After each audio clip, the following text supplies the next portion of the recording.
অনিমেষবাবু পেশায় একজন শিক্ষক। ছাত্রদের অলসতা কাটানোর শিক্ষা দিলেও নিজে কিন্তু স্বভাবে ভীষণ অলস। ও বাবা, এই এই এই দাঁড়া দাঁড়া, চল চল চল চল, তাড়াতাড়ি বাড়ি পৌঁছে দে, তাড়াতাড়ি।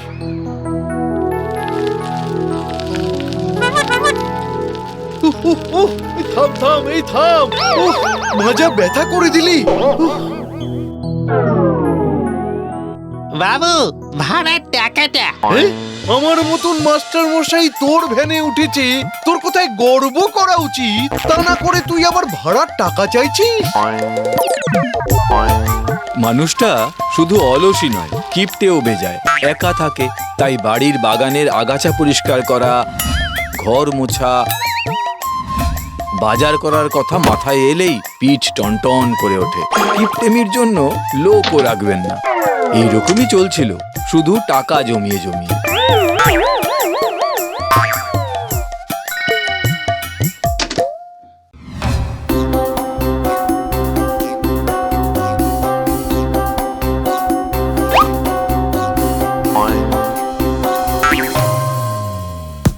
কিন্তু একটা ঘটনায় অনিমেষবাবুর জীবনটাই আমূল বদলে গেল। সকালবেলা সোশ্যাল সাইট স্ক্রল করতে করতে তিনি একটা অদ্ভুত বিজ্ঞাপন দেখলেন, ভূত.com। এখানে ভূত মিলবে ভাড়ায়, 24 ঘন্টা সার্ভিস, ঘরোয়া কাজ থেকে শত্রু দমন, সব পাবেন এক ক্লিকে। আজই বুক করুন। একটা ট্রায়াল দিলে তো মন্দ হয় না। অন্তত বাগানের আগাছা, ছাদের জমে থাকা জলটা আর ঘরটা যদি পরিষ্কার করানো যায়। কিন্তু টাকা লাগে যদি। আগে তো অ্যাপটা ডাউনলোড করে দেখি। অনিমেষবাবু অ্যাপটা ডাউনলোড করে মাঝারি সাইজের একটা ভূত লক করে ফেললেন। সব থেকে যেটা খুশি হলেন বেশি, তা হলো ভূতের রেমুনারেশন। টাকা নয়, দিতে হবে দিন প্রতি 10 প্লেট পচা বাসি খাবার। কত হোটেল তো তাদের বাসি পচা খাবার ফেলে দেয়, সেই খাবার কুড়িয়ে এনে রাখলেই তো হবে। বিনা পয়সায় সার্ভিস পাওয়া। যাক বাবা, হাতে 2 দিন সময়, এর মধ্যেই শুধু পচা খাবার জোগাড় করতে হবে।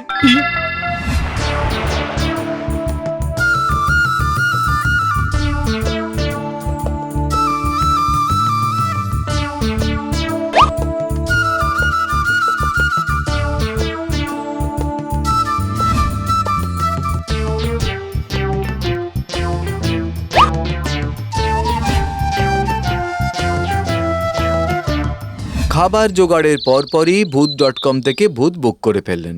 বুক করার ঠিক 10 মিনিটের মাথায় দেখলেন, নমস্কার মালিক, আমি আপনার 24 ঘন্টার ভাড়াটে ভূত। অ্যাপে আমার কোড হলো ভূত09। কি সেবা করতে পারি? অনিমেষবাবু প্রথমে একটু ঘাবড়ে গেলেও নিজেকে সামলে নিলেন পরে। এই শোন শোন শোন, আমার বাগানে অনেক আগাছা হয়েছে, আগে ওগুলো কাঁচি দিয়ে কেটে পুরো বাগানটা পরিষ্কার করে দে। ভূত শুনে মাথা চুলকে বলল, মালিক, আমি তো জলজ্যান্ত ভূত। আমি কাঁচি দিয়ে ঘাস কাটলে স্ট্যাটাসের অসুবিধা হয়ে যাবে।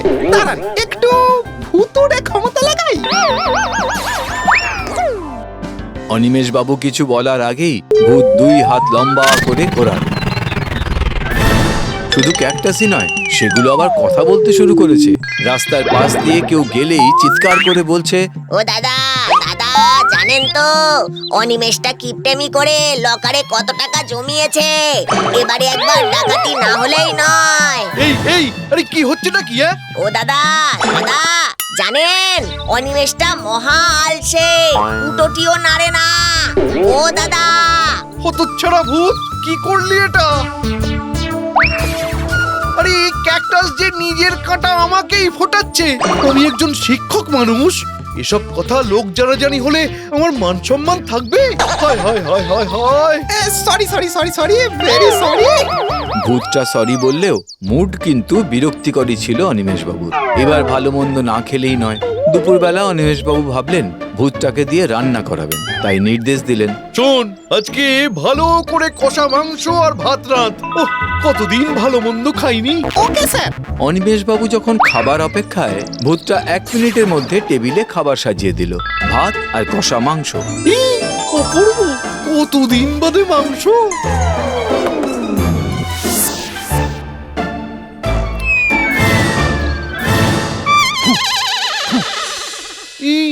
কি? ভূতটা দাঁত বের করে বলল, স্যার, ভাতের রং চেঞ্জটা কিছুই নয়, দেশের বিভিন্ন জায়গার বিভিন্ন রাইস মিলেমিশে আছে তো, তাই অত কালার চেঞ্জ।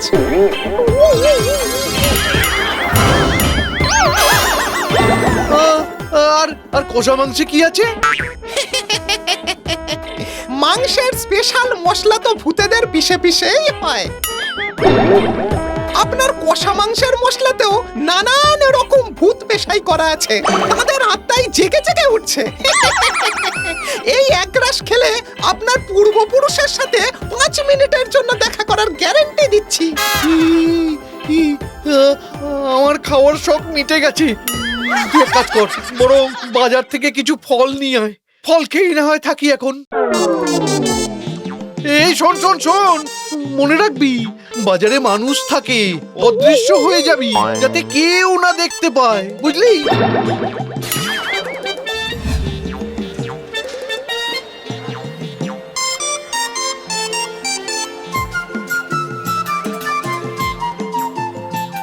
অনিমেষ বাবুর কথা মতো ভূত তো অদৃশ্য হয়েই বাজারে গেল, কিন্তু কাণ্ড যা ঘটালো তা মারাত্মক।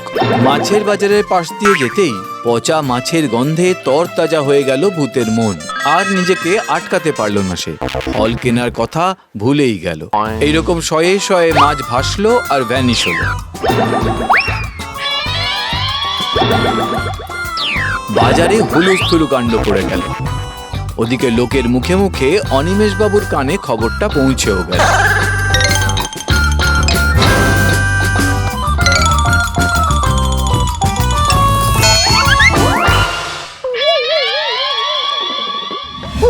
কোথায় একটু আলসেমি করে সারাটা দিন কাটিয়ে দেব ভেবেছিলাম, তোকে দিয়ে কাজ করাবো তা নয়, উল্টে আমার মানসিক আর শারীরিক চাপ আরো বাড়লো।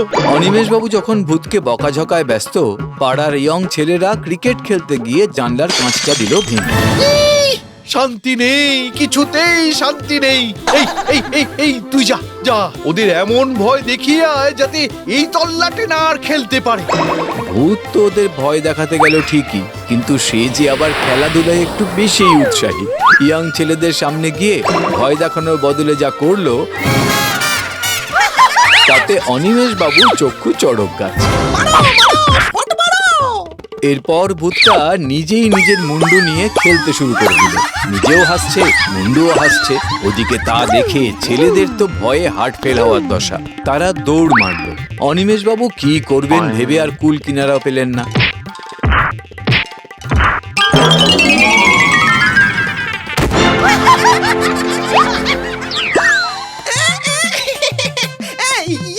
মানে একটু খেলছিলাম ফুটবল। রাত প্রায় 12টা বাজতে চলল। অনিমেষ বাবুর বুক করা ভূতের কন্ট্রাক্ট এবারে শেষ হবে। ভূতটা বিদায় নেওয়ার আগে বলল, মালিক, সার্ভিস কেমন লাগলো? অ্যাপে কিন্তু 5 স্টার রেটিং দেবেন আর একটা ভালো কমেন্টও লিখবেন কিন্তু, তাহলে আবার নেক্সট কাজ পেতে সুবিধা হবে আর কি। আর বলছি, টিপস দেবেন তো নাকি? টিপস? কত ভাগা, আমার কালঘাম ছুটিয়ে দিয়ে এখন টিপস চাইছিস? আমি তোর নামে কমপ্লেন করব অ্যাপে। যা যা, বেরো বেরো এখান থেকে, পালা। ভূত অবশেষে বিদায় নিল। অনিমেষ বাবুও হাঁপ ছেড়ে বাঁচলেন। তিনি ফোন বের করে কমেন্ট করার বদলে ভূত.com অ্যাপটা আনইনস্টল করতে করতে ভাবলেন, এর চেয়ে নিজে কাজ করা অথবা টাকা খরচ করে কাজ করানো অনেক ভালো, অনেক। ভূত এসে আমার পুরো ছাদ্য করে দিয়ে গেল। এবার একটু শান্তিতে ঘুমাই। শান্তির ঘুম ঘুমালেন বটে, কিন্তু পরের দিন সকালে উঠে তিনি যা দেখলেন তাতে যে কারোরই অবস্থা খারাপ হওয়ার মতোই হবে। ঘরের সব আসবাবপত্র সিলিং এ ঝুলছে। শুধু তাই নয়, অনিমেষ বাবুর বাড়ির বাইরে লোকজনের হল্লা, চিৎকার পড়ে গেছে। বাড়িতে নাকি ভূত পুষেছে অনিমেষ বাবু। অনিমেষ বাবুর তো মাথায় হাত। সঙ্গে সঙ্গে একটা মেসেজও এলো ফোনে। সেই ভূতটা পাঠিয়েছে, মালিক, যাওয়ার আগে টিপস দেননি তো, তাই ঘরের ডেকোরেশনটা একটুখানি উল্টে দিয়ে গেলাম, আর পাড়ার পরিবেশটাও। ভালো থাকবেন। এরপরে আর কার মাথা ঠিক থাকে বলুন? অনিমেষ বাবু অচিরেই জ্ঞান হারালেন।